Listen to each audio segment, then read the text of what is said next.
Buenas tardes a todos. Continuamos con nuestro sexto taller o curso prerural. En este módulo de pediatría traemos la charla Manejo de las infecciones respiratorias agudas, aspectos prácticos, a cargo del doctor Juan David Huecha Quintero. Él es médico general de la Universidad Nacional de Colombia y residente actual de pediatría en la Universidad del Rosario. Doctor Juan David, puede continuar. Muchas gracias. Bueno, muchísimas gracias por la invitación y por esa presentación. Vamos a hablar del manejo de las infecciones respiratorias agudas, nos vamos a enfocar en algunos aspectos prácticos y al final vamos a tener unos datos específicos. Ya el contenido de la charla realmente nos vamos a enfocar en 4 entidades dentro de las que vamos a tener a la neumonía, la bronquiolitis, el croup, la crisis asmática y al final unos datos de inhaloterapia y manejo de la vía aérea.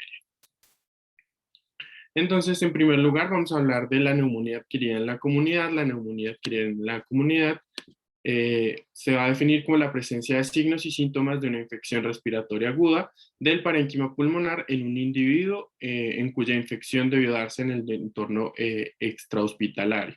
Es una importante causa de mortalidad y consideramos que más o menos 1 de cada 500 niños será hospitalizado por neumonía a lo largo de su vida. He aquí la importancia de que lo describamos y pues estemos muy atentos en su diagnóstico. La etiología de la neumonía es muy variable y varía respecto a diversos grupos etarios. Tenemos 3 grupos grandes: los pacientes menores de 2 años, entre 2 años y 5 años, y los pacientes, los escolares y adolescentes. En puntos clave nos encontramos que el predominio viral se va a dar como etiología viral en los pacientes más pequeños, en los lactantes y en los niños más grandes. A partir de los 2, a partir de los 5 años, empieza a predominar mucho más el componente bacteriano. Si ustedes lo notan, en todos los grupos etarios está presente el Streptococcus pneumoniae, que es pues finalmente al que vamos a dirigir nuestra terapia antibiótica. Importante que en los adolescentes y en los niños más grandes la terapia se empieza a dirigir porque la presencia de infecciones por microorganismos atípicos empieza a ser mucho más importante. Y nunca olvidar que en la población inmunodeprimida, además de los gérmenes atípicos, vamos a empezar a tener una presentación mucho más aguda o mucho más grave de los hongos. ¿Listo? La presentación clínica va a ser muy variable. En general vamos a tener un paciente con fiebre, con malestar general y con tos, y que puede tener algún episodio de un prodromo de síntomas respiratorios de vía aérea superior. Cuando llega un paciente en urgencias, lo más común que vamos a encontrar es signos de dificultad respiratoria. Vamos a encontrar un paciente con tos, con retracciones, y es muy importante hablar de la taquipnea como tal en el diagnóstico de neumonía. La taquipnea, como pues comúnmente lo hemos visto todos a lo largo de la carrera, se relaciona directamente con la presencia de neumonía. Sin embargo, debemos mencionar que la taquipnea tiene un valor predictivo negativo muy alto. Es decir, si tenemos un paciente con fiebre, con síntomas respiratorios, pero que no tiene taquipnea, la probabilidad de que no tenga, de que tenga neumonía es casi nula. ¿Listo? Mencionemos la presencia de hipoxemia, que debe ser ajustada de acuerdo al sitio y pues al lugar de atención del paciente. El dolor pleurítico, que nos debe orientar hacia la presencia o la posibilidad de un derrame pleural. Y el dolor abdominal, que es uno de esos síntomas que en pediatría siempre tienen que tomarse con pinzas. Por ejemplo, en este caso, la presencia de dolor abdominal nos puede estar en un paciente con síntomas respiratorios, nos puede orientar hacia la presencia de la neumonía. ¿Listo? Importantísimo en un paciente en el que tengamos sospecha de neumonía, la clasificación de la dificultad respiratoria, siempre teniendo en cuenta las tablas de clasificación pues, de valores de frecuencias respiratorias ajustados para la edad, la presencia de disnea, retracciones, el quejido muy importante en pediatría, que nos indica que la dificultad respiratoria o que existe una dificultad para mantener la vía aérea permeable y el paciente está haciendo esfuerzos por mantener o por dar esa presión positiva. La apnea en los pacientes mucho más pequeños, especialmente en los menores de 6 meses, la alteración del estado mental como uno de los criterios de severidad de la dificultad respiratoria, y la oximetría, aquí la tenemos descrita, pero menor a 90%. Recuerden que nosotros poseemos una altura diferente. Por ejemplo, aquí en Bogotá podemos tolerar oximetrías entre 88 y 86% en pacientes dormidos sin tener ninguna complicación. En el diagnóstico de neumonía no es necesario la realización de imágenes diagnósticas, no las necesitamos para establecer como tal el diagnóstico es clínico, pero van a ser de utilidad en los pacientes con cuadros severos y va a tener utilidad estableciendo, descartando diagnósticos diferenciales, por ejemplo, también en la sospecha de derrames pleurales. Lo que vamos a encontrar van a ser imágenes de consolidación de infiltrados alveolares. Normalmente tenemos la costumbre que los pacientes con neumonía son sometidos a diversas pruebas. Realmente el hemograma no estaría indicado en los pacientes que son candidatos a un manejo ambulatorio, debería estar reservado para los pacientes con cuadros severos. Asimismo, pues la toma de reactantes de fase aguda, que son mucho más útiles en los pacientes que van a ser hospitalizados y nos van a servir como seguimiento. Los hemocultivos no están indicados en todos los pacientes, están indicados en los pacientes con cuadros severos, en los pacientes en los que tenemos sospecha de una neumonía complicada, con un rendimiento diagnóstico que puede ser tan bajo como el 20%.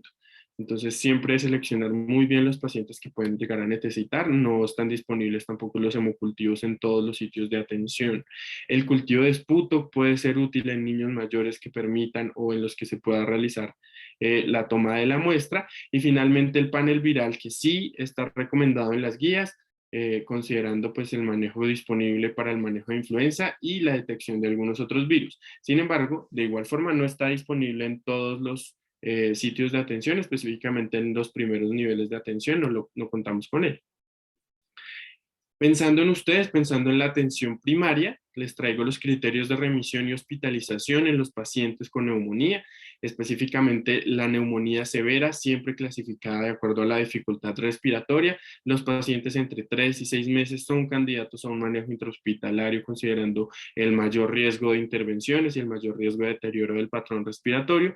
Si tenemos sospecha de microorganismos con factores de virulencia o patrones de resistencia especiales, pacientes que tengan vacunaciones incompletas, si no logramos asegurar el cuidado ambulatorio o no podemos asegurar que ese paciente vaya a recibir el manejo ambulatorio completo. Pacientes que requieran oxígeno suplementario, los pacientes que tengan deshidratación, nos hablan directamente de la dificultad respiratoria y cómo esta está alterando la capacidad del niño de mantener su ingesta, si lucen mal, si tienen un aspecto que no es el adecuado y si tenemos datos de falla en el manejo ambulatorio. Si le dimos manejo y no lo logró completar o tenemos datos de deterioro, es candidato a la hospitalización. La guía colombiana es muy clara en el manejo de este tipo de pacientes. Tenemos tanto una opción para manejo intrahospitalario como una opción ambulatoria. En los pacientes candidatos a un manejo ambulatorio, la dosis de amoxicilina 90 miligramos kilogramo día es suficiente, recomendando tener mucho cuidado con la administración en intervalos mucho más cortos. La recomendación o lo que les puedo recomendar yo es que sean en intervalos más o menos cada 8 horas. Intervalos más cortos van a hacer que pierdan adherencia. La duración entre 7 y 5 días, la evidencia no nos ha mostrado una mayor diferencia. Unos esquemas más cortos pueden ser más útiles en adherencia. En los pacientes que son o que tienen alergia específicamente a penicilina, se puede utilizar la dosis de cefalexina y en los niños más grandes y en los adolescentes, considerar el uso de macrólido, acitromicina o claritromicina, pues por la presencia de microorganismos atípicos. Si el manejo es intrahospitalario, la penicilina es una excelente opción, a dosis de 250.000 unidades kilogramo día dividido en 6 tomas. ¿Listo? La atención de la neumonía complicada está fuera del primer nivel, siempre va a requerir una atención va a requerir atención en un nivel de atención superior. Sin embargo, ustedes podrían remitir un paciente en el que encontraron o tienen datos de un derrame pleural, de un derrame paraneumónico. Podrían iniciar manejo con ampicilina e incluso ceftriaxona mientras se remite al siguiente nivel de atención. Vamos a hablar de la bronquiolitis, que es casi la reina de las infecciones respiratorias o los trastornos respiratorios en la infancia. Es una infección de las vías respiratorias inferiores que inicialmente afecta a las vías de bajo calibre. ¿Listo?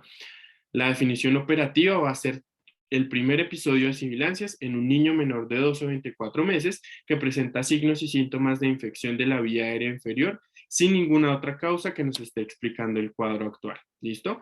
La inflamación de la vía aérea y el proceso infeccioso generan la aparición de sibilancias, de crepitaciones, pues de estos hallazgos auscultatorios, y el cuadro puede ser iniciado por la infección o la reinfección de un agente viral. En ese sentido, tenemos que es una enfermedad de la infancia con un pico de presentación entre los 2 y los 6 meses, y el 80% de los pacientes con bronquiolitis son menores de un año.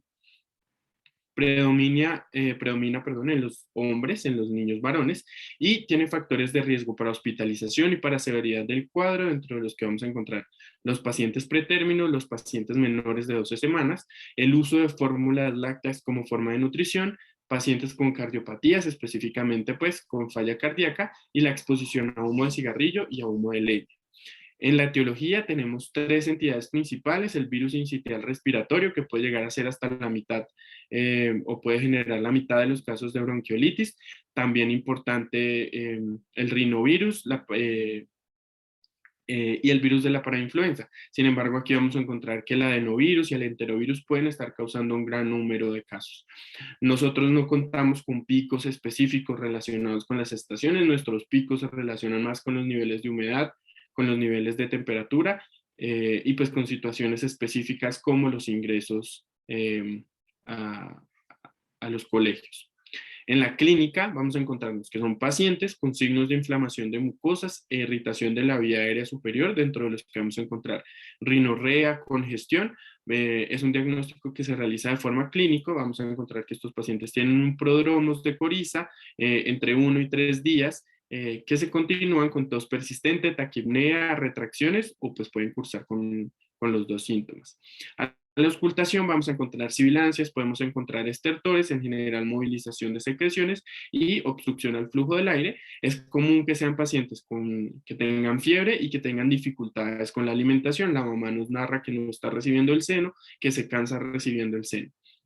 Siempre recordar que en los pacientes menores de 6 meses, la apnea puede ser el primer síntoma o el único síntoma en relación a un diagnóstico de bronquiolitis. Y en ese sentido, en los protocolos de manejo y de atención de los BRUE, pues se incluye el estudio como tal para el diagnóstico de bronquiolitis.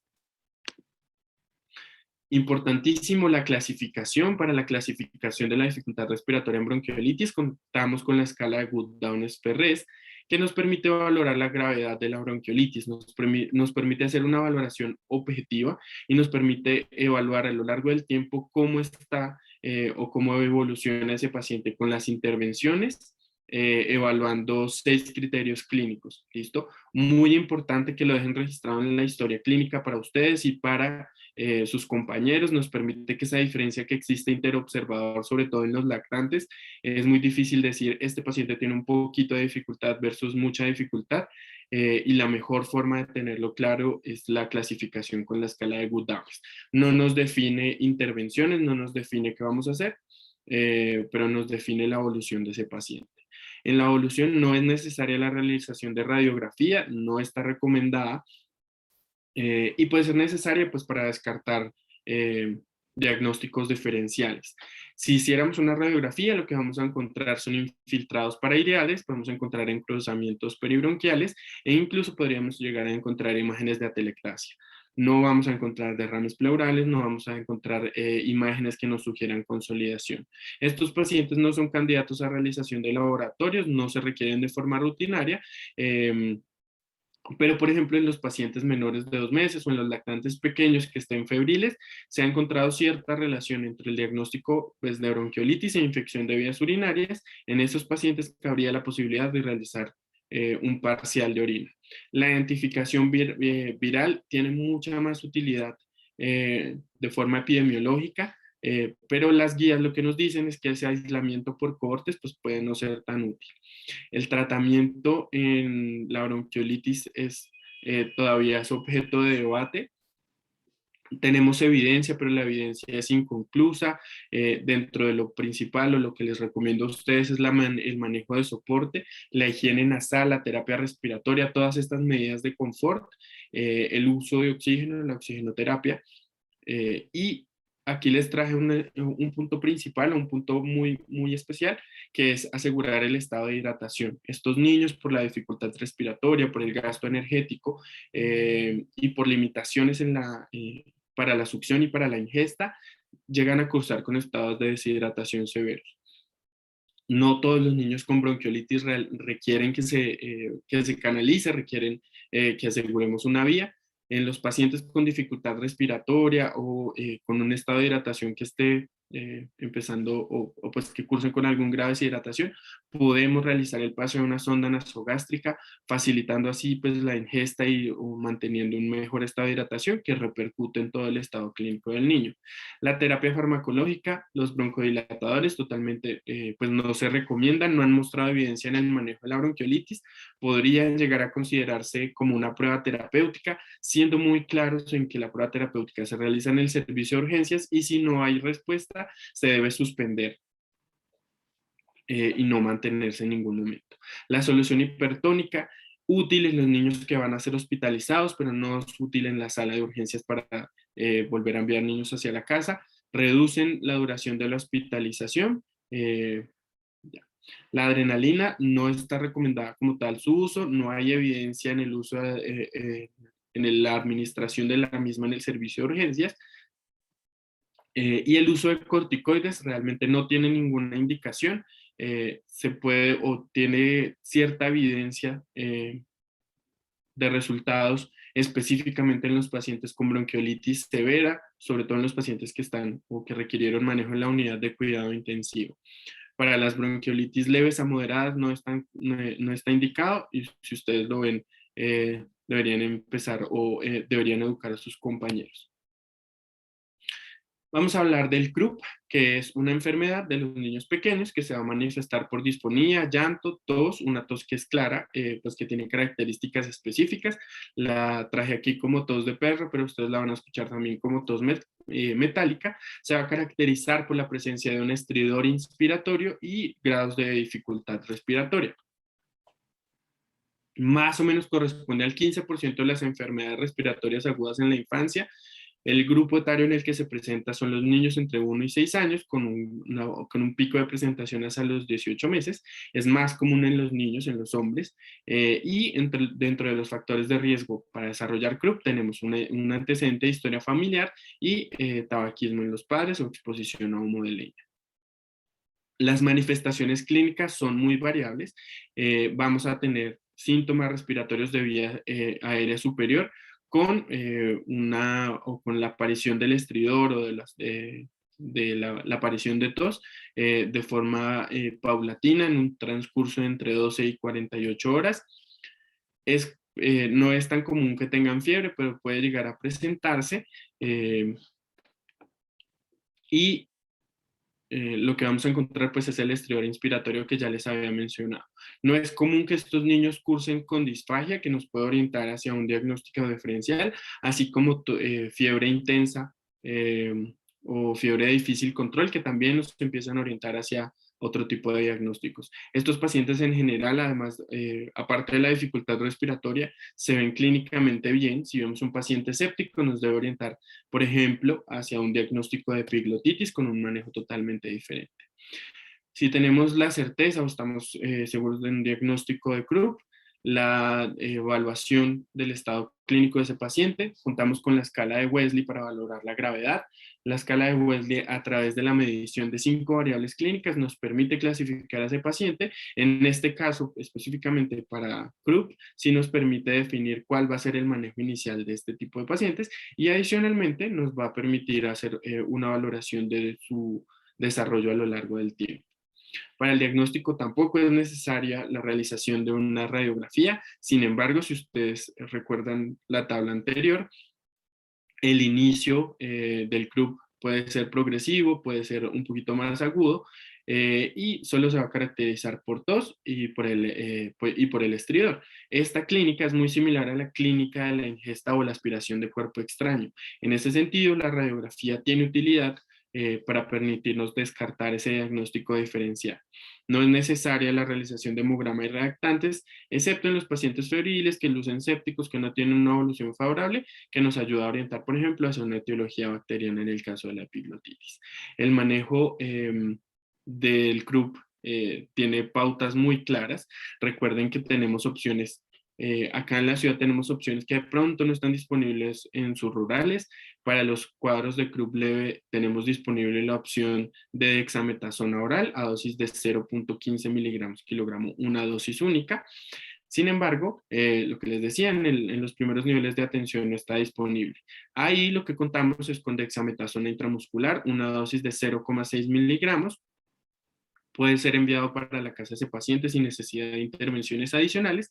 En caso de que tenga una dificultad respiratoria, pues variable o que tenga algo de dificultad respiratoria, lo que podemos hacer es mantenerlo en el servicio de observación, iniciar nebulizaciones con adrenalina y evaluar su respuesta a la misma para definir si es candidato a un egreso y un seguimiento ambulatorio. Definitivamente en los pacientes con cuadros de severidad, el diagnóstico, el manejo, perdón, con dexametasona intramuscular, la adrenalina nebulizada y pues en estos pacientes la hospitalización puede llegar a ser necesaria y aún requerir niveles de atención superiores con ingreso a UCI, por ejemplo, por necesidad de ventilación mecánica. Vamos a hablar un poquito más adelante de inhaloterapia y de manejo de la vía aérea, entonces no nos vamos a extender acá con los medicamentos. Finalmente vamos a hablar de la crisis asmática, el asma entendida como una enfermedad heterogénea que se caracteriza por una vía común de inflamación crónica de la vía aérea y contracción del músculo liso bronquial. La definición de la crisis va a estar dada por la presencia de síntomas relacionados con limitación del flujo aéreo, dentro de los que vamos a encontrar sibilancias, dificultad respiratoria, sensación de opresión torácica y tos. Estos síntomas varían en el tiempo y el diagnóstico específico de una crisis se va a dar en presencia de un aumento progresivo de los síntomas, con nueva aparición de disnea, de tos o de sibilancias, y que las crisis asmáticas progresivamente nos van a empezar a deteriorar la función pulmonar. Si tuviéramos forma de medición, nos daríamos cuenta que en estos pacientes tenemos un deterioro en el PEF y en el BEF1 comparado con la función previa, pero con lo que nosotros contamos es con el diagnóstico clínico y lo podemos relacionar con dificultad para el ejercicio, para la marcha, con las actividades de la vida diaria, aún así para la expresión de frases y de palabras. Tenemos factores de riesgo para exacerbaciones, dentro de los que tenemos síntomas de asma no controlado, el uso excesivo de terapia de rescate, el uso reciente de corticoides inhalados de forma adecuada o no prescritos, o la presencia de mala adherencia. Estos factores de riesgo para generar exacerbaciones se relacionan también con los siguientes, que son los factores de riesgo factores de riesgo de muerte por asma. ¿Listo? Antecedentes de asma casi mortal o antecedentes de hospitalizaciones con requerimiento de intubación y de ventilación mecánica, hospitalizaciones o visitas a urgencias dentro del último año, el uso actual o la suspensión reciente de los corticoides orales, el uso inadecuado de los corticoides inhalados, el uso excesivo de los beta-2, por ejemplo, lo podemos cuantificar, el uso de más de un canister de salbutamol al mes, presencia concomitante de enfermedad psiquiátrica o problemas psicosociales y una historia de mala adherencia al tratamiento o pues o que no cuenten con un plan de atención.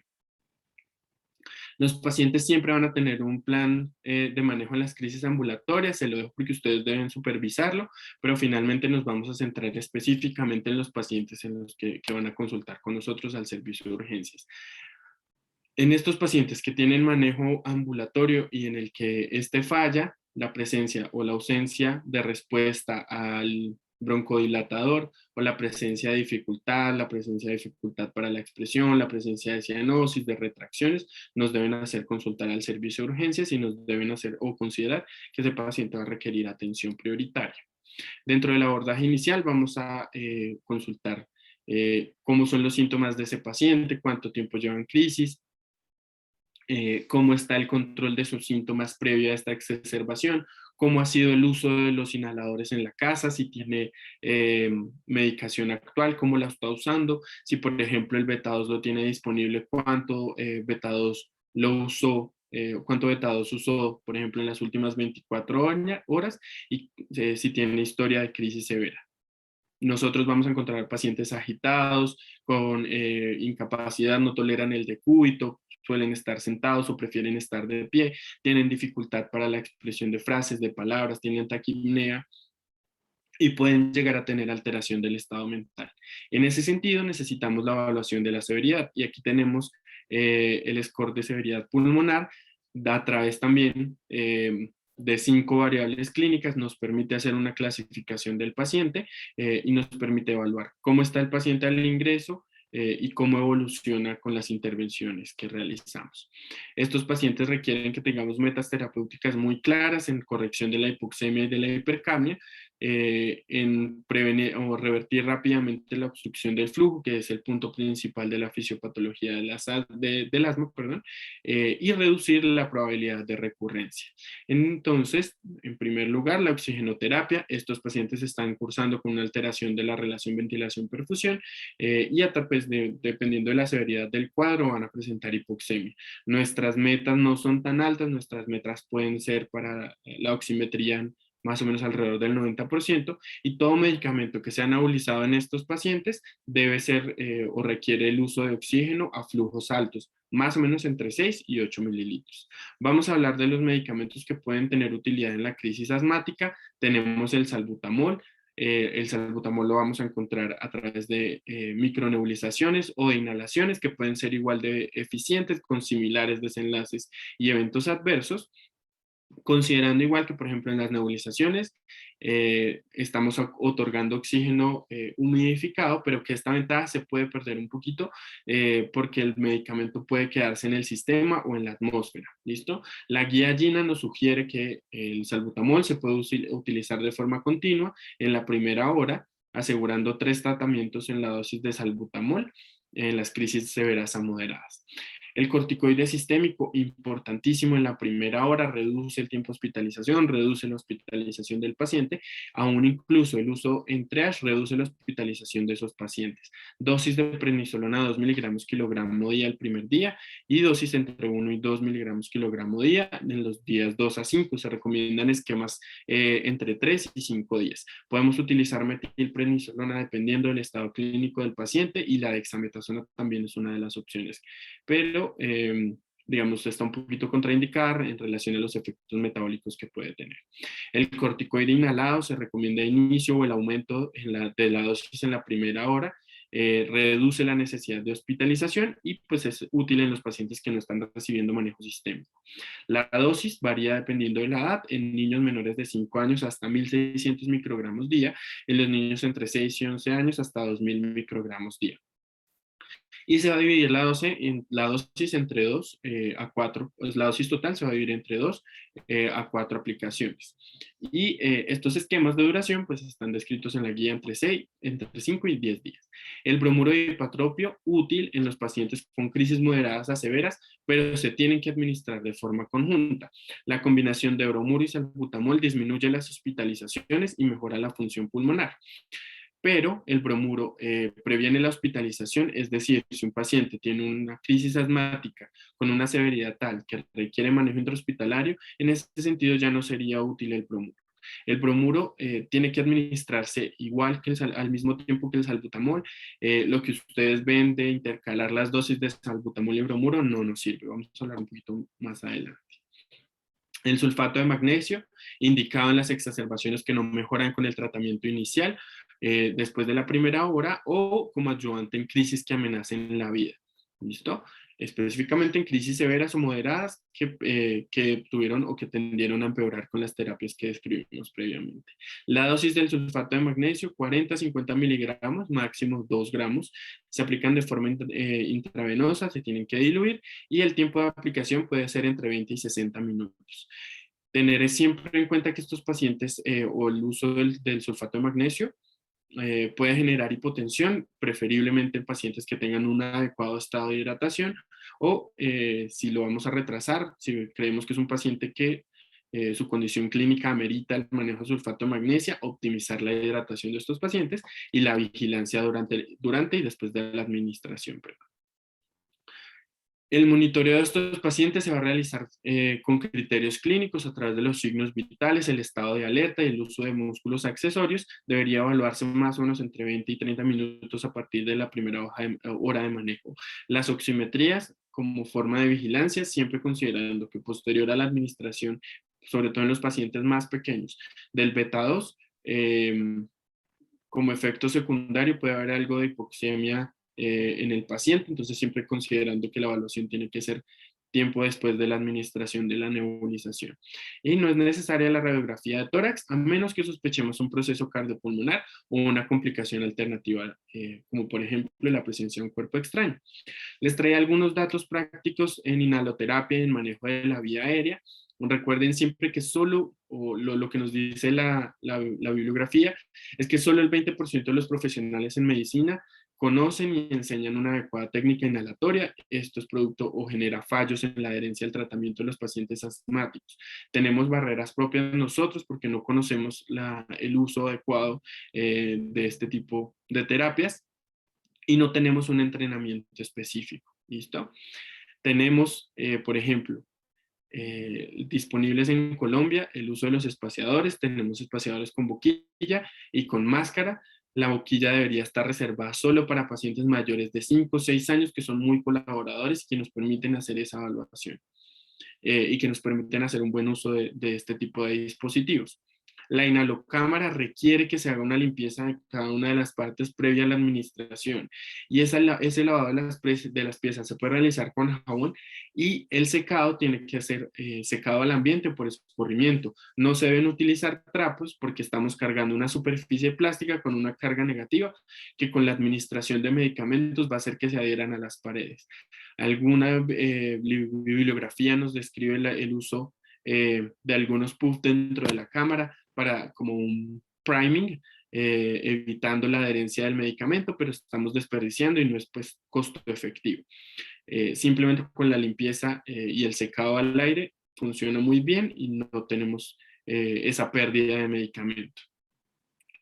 La bibliografía nos está diciendo que los inhaladores, en este momento, las soluciones que tenemos no requieren de agitación, sin embargo, algunos de los inhaladores que tenemos en el mercado aún la requieren. Entonces, la recomendación para todos los padres y la recomendación que ustedes les están dando es la agitación previa al uso. Y ojalá recomendar que los padres siempre tengan en cuenta el conteo de la administración de los medicamentos para llevar más o menos una cuenta de cuánto se está utilizando y pues cómo se está haciendo ese uso del canister de salbutamol. Es importante que recuerden que posterior a la administración se requiere de un tiempo de apnea. El tiempo de apnea, si ustedes hablan con terapeutas respiratorios, les van a decir que más o menos son 10 segundos. Sin embargo, la evidencia nos ha dicho que con 5 segundos de apnea posterior a la administración de la dosis es suficiente. ¿Listo? Y al final les traía algo de dosificación. Las dosis de salbutamol que usualmente o que tradicionalmente tenemos son mucho más bajas de las que deberíamos tener. Les traje una tablita específica, entre 5 y 10 kilogramos dosis de 4 puff, en niños entre 10 y 20, 6 puff y mayores a 20, 8 puff. ¿Listo? Pueden, como mnemotecnia o como una forma rápida de cálculo, la dosis en puff va a ser 1/3 o 1/4 del peso en kilogramos, siempre teniendo un mínimo de 4 puff y un máximo de 8 puff. ¿Listo? Y les dejo aquí la dosis para la preparación de micronebulizaciones. Acá están por dosis, pero recuerden que uno las puede dejar continuo en la primera hora, entonces van a tener la dosis, al final van a tener la dosis completa para esa primera hora. Igual, la dosificación del bromuro de hipratropio, recuerden que siempre lo tenemos que administrar de forma conjunta con el salbutamol, sea de forma inhalada o sea en solución nebulizada. ¿Listo? La solución hipertónica, la solución salina nos aumenta la movilización de las secreciones, es útil o puede llegar a ser útil en los pacientes con bronquiolitis, generando esa rehidratación de la superficie epitelial, mejorando la elasticidad y la viscosidad del moco y facilitando pues el transporte del mismo, mejorando pues el estado clínico del paciente. Utilizamos solución hipertónica al 3%, tenemos solución hipertónica con un contenido de 513 equivalentes en 1000 cc. Si hacemos un cálculo basados en lo que podemos disponer en los servicios de urgencias o en los servicios o en los rurales de ampollas de cloruro de sodio, cada una tiene 20 equivalentes por mililitro. Si hiciéramos una preparación 1 por cada 3, por cada cc de cloruro de sodio, 3 cc de agua destilada, vamos a tener una concentración de una solución hipertónica al 3%. Pueden también prepararlo de otra forma, pueden pues hablarlo con sus enfermeras para preparar para preparar con el cloruro de sodio y con solución salina, 2.6 mililitros de solución salina con 0.4 mililitros de cloruro de sodio, también nos sirve para realizar una preparación de solución hipertónica. Y finalmente la adrenalina nebulizada, que también es muy útil, sobre todo pues en los pacientes con CRUP. La dosis que vamos a utilizar va a ser de 0.5 mililitros por kilogramo de adrenalina. Lo vamos a encontrar en una presentación que viene 1 en 1000. La dosis máxima que vamos a utilizar en este tipo de pacientes es de 5 mililitros y siempre recuerden que la administración de estos flujos va a ser entre 4, 6 a 8 litros minuto. ¿Listo? Siempre vamos a requerir este tipo de litros. Si ustedes ven que están haciendo nebulizaciones con flujos menores, aclárenlo o hablen con sus terapeutas, con sus enfermeras. Simplemente estamos perdiendo medicamento y no estamos logrando el efecto deseado. Espero que estos datos prácticos sean muy útiles para ustedes, los ayuden en su práctica diaria en el rural y les dejo mi correo si tienen alguna inquietud o si quieren o si necesitan alguna ayuda me pueden contactar. Muchísimas gracias.